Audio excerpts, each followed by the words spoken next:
Hello dear students, welcome back to my channel physics SPC. Electrostatics का एक question.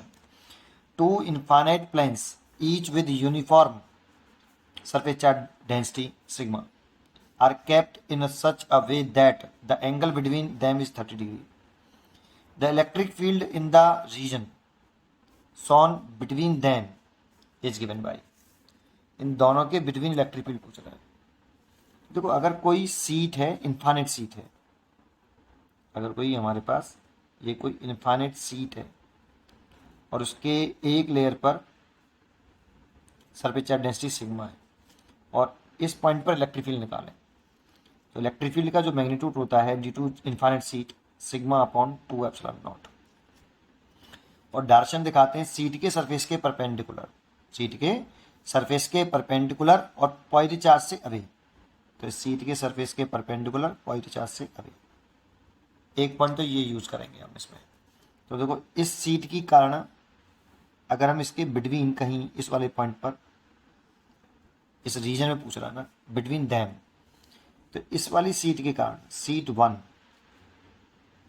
इसके कारण अगर हम इलेक्ट्रिक फील्ड निकालते हैं इस वाले पॉइंट पर, तो सीट के सरफेस के परपेंडिकुलर, ये परपेंडिकुलर और पॉजिटिव चार्ज से अवे इधर की तरफ इलेक्ट्रिक फील्ड आएगा। ये इसे E1 लेट कर लेता हूँ। तो देखो, अलोंग वाई एक्सेस आ रहा है ना। तो E1 की वैल्यू है आपकी सिग्मा अपॉन 2 एप्सिलॉन नॉट। और इस वाली सीट के कारण अगर हम इसी पॉइंट पर इलेक्ट्रिक फील्ड निकालें, तो सीट के सरफेस के परपेंडिकुलर ये 90 डिग्री और पॉजिटिव चार्ज से अवे कुछ इस तरीके से इलेक्ट्रिक फील्ड आएगा, ये E2, क्योंकि इस पर भी सरफेस चार्ज डेंसिटी सिग्मा है और डिस्टेंस से इलेक्ट्रिक फील्ड इंडिपेंडेंट है, तो E2 की वैल्यू भी इतनी ही होगी, मैग्नीट्यूड में सेम है ना। चलिए, अब जरा सोचिए, अगर ये एंगल 90 डिग्री है, ये वाला 90 डिग्री है, तो ये 30 डिग्री है। अगर मैं इसको एक्सटेंड कर लूँ, इसको अगर मैं सीधा एक्सटेंड कर रहा हूँ, ये तो ये ट्रायंगल दिख रहा है आपको बड़ा वाला, ये 90 डिग्री, ये 30 डिग्री, तो ये वाला कितना 60 डिग्री और ये कितना 90 डिग्री, तो ये वाला कितना 30 डिग्री है ना। तो ये 30 डिग्री आया है ना। तो देखो, इसको अगर मैं यहाँ इस P पॉइंट को अगर मैं कंपोनेंट कर लूँ, कौन से वाले के, इसके वेक्टर फॉर्म में लिखना चाहूँ इसको, चाहे E1 वेक्टर, तो देखो किधर की तरफ है आपका E1 वेक्टर जो है, इस वाले पॉइंट को मैंने P मान लिया है, ठीक है, ये वाला पॉइंट P। तो E1 वेक्टर तो आपका ऐसे है, जो y एक्सिस से अलोंग है E1 वेक्टर। और इस दृश्य में अगर यूनिट वेक्टर में y कैप कंसिडर कर लूँ और यूनिट वेक्टर का फॉर्मूला लगाऊँ, E1 वेक्टर का मैग्नीट्यूड और साथ में एक यूनिट वेक्टर, और इसकी और इसकी दर्शन कैसे होनी चाहिए, सेम है ना, डायरेक्शन सेम। तो देखो, E1 वेक्टर और y कैप की दर्शन सेम है, क्योंकि यहाँ पे y कैप माना बेटा, इसमें y कैप और x कैप। तो E1 वेक्टर की वैल्यू लिखना चाहें तो E1 वेक्टर बराबर E1 वेक्टर का मैग्नीट्यूड, जो कि अभी E1 ही रहने देते हैं, और unit vector y cap, magnitude वैसे E1 sigma upon 2 epsilon not है, ठीक है। ऐसे ही P पॉइंट पर अगर हम इलेक्ट्रिक फील्ड E2 दिखाएं, तो देखो, ये इलेक्ट्रिक फील्ड इस y एक्सेस से, ये y एक्सेस है, नेगेटिव y एक्सेस है ये वाली, है ना। इस P पॉइंट को इसको माना मैंने P पॉइंट, इससे ये E2 वेक्टर कुछ इस तरह से एंगल बना रहा है बेटा, ये E2 वेक्टर है और इससे ये 30 डिग्री बना रहा है। ये इस चीज़ को मैंने यहाँ बना लिया, ठीक है, समझने के लिए। अगर ये 30 डिग्री है तो इसका कंपोनेंट कर लें बेटा, एक कंपोनेंट ये आएगा E2 cos 30 डिग्री और एक कंपोनेंट ये आएगा E2 sin 30 डिग्री। तो देखो, अगर हम E2 वेक्टर लिखें तो ये x कंपोनेंट है इसका, ये x कंपोनेंट है बेटा Ex, और ये y कंपोनेंट है Ey। तो x कंपोनेंट Ex और इस x कंपोनेंट की जो डायरेक्शन है वो नेगेटिव x कैप है बेटा, ये पॉजिटिव x कैप इधर की तरफ, और इधर की तरफ बनाएंगे तो ये नेगेटिव x कैप।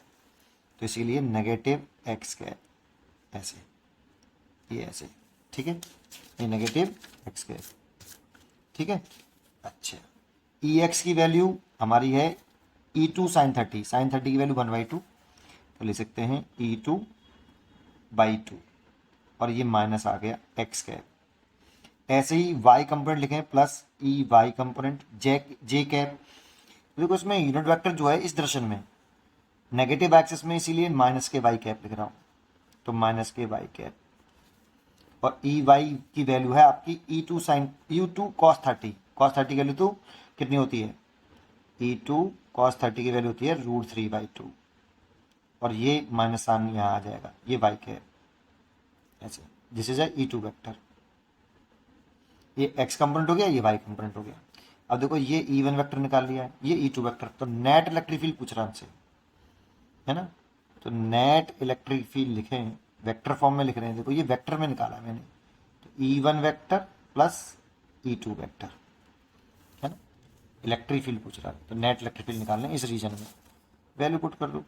तो ये कितनी आई आपकी, E1 वेक्टर कितना है आपका, E1 वाई कैप, और E2 वेक्टर कितना है, ये माइनस का E2/2 एक्स कैप, और माइनस का E2√3/2 वाई कैप। E1 की वैल्यू है sigma upon 2 epsilon naught y cap, minus E2 की वैल्यू भी कितनी है, सिग्मा अपॉन 2 एप्सिलॉन नॉट और एक्स कैप बाई 2, E2 की वैल्यू, और नीचे ये 2 है इसलिए 2 लिख दिया, minus sigma upon 2 epsilon not E2 की वैल्यू, और √3/2 वाई कैप, है ना। बस इसमें अब सॉल्व हो गया, खत्म। तो आप इसे लिख सकते हो कितना बेटा, E net vector equal to, देखो इसमें से और इसमें से कॉमन क्या है, या तो पूरे में से देखो पहले, sigma sigma upon 2 epsilon not पूरे में से कॉमन है, बाहर आ गया, है ना। और इसको एक साथ लिख लो, तो वाई कैप माइनस के √3/2 वाई कैप, और माइनस का एक्स कैप बाई 2, ऐसे लिख सकते हैं। तो सिग्मा अपॉन 2 एप्सिलॉन नॉट ये कॉमन ले लिया मैंने, कॉमन ले चुका हूँ पहले से, इसमें से वाई कैप और कॉमन ले लो, तो 1 minus √3/2 y cap minus x cap by 2, ये नेट इलेक्ट्रिक फील्ड हो गया बेटा आपका, इतना नेट इलेक्ट्रिक फील्ड आया। उम्मीद करता हूँ कि आपको ये क्वेश्चन जरूर समझ में आया होगा। पढ़ते रहिए और खुश रहिए। Thank you.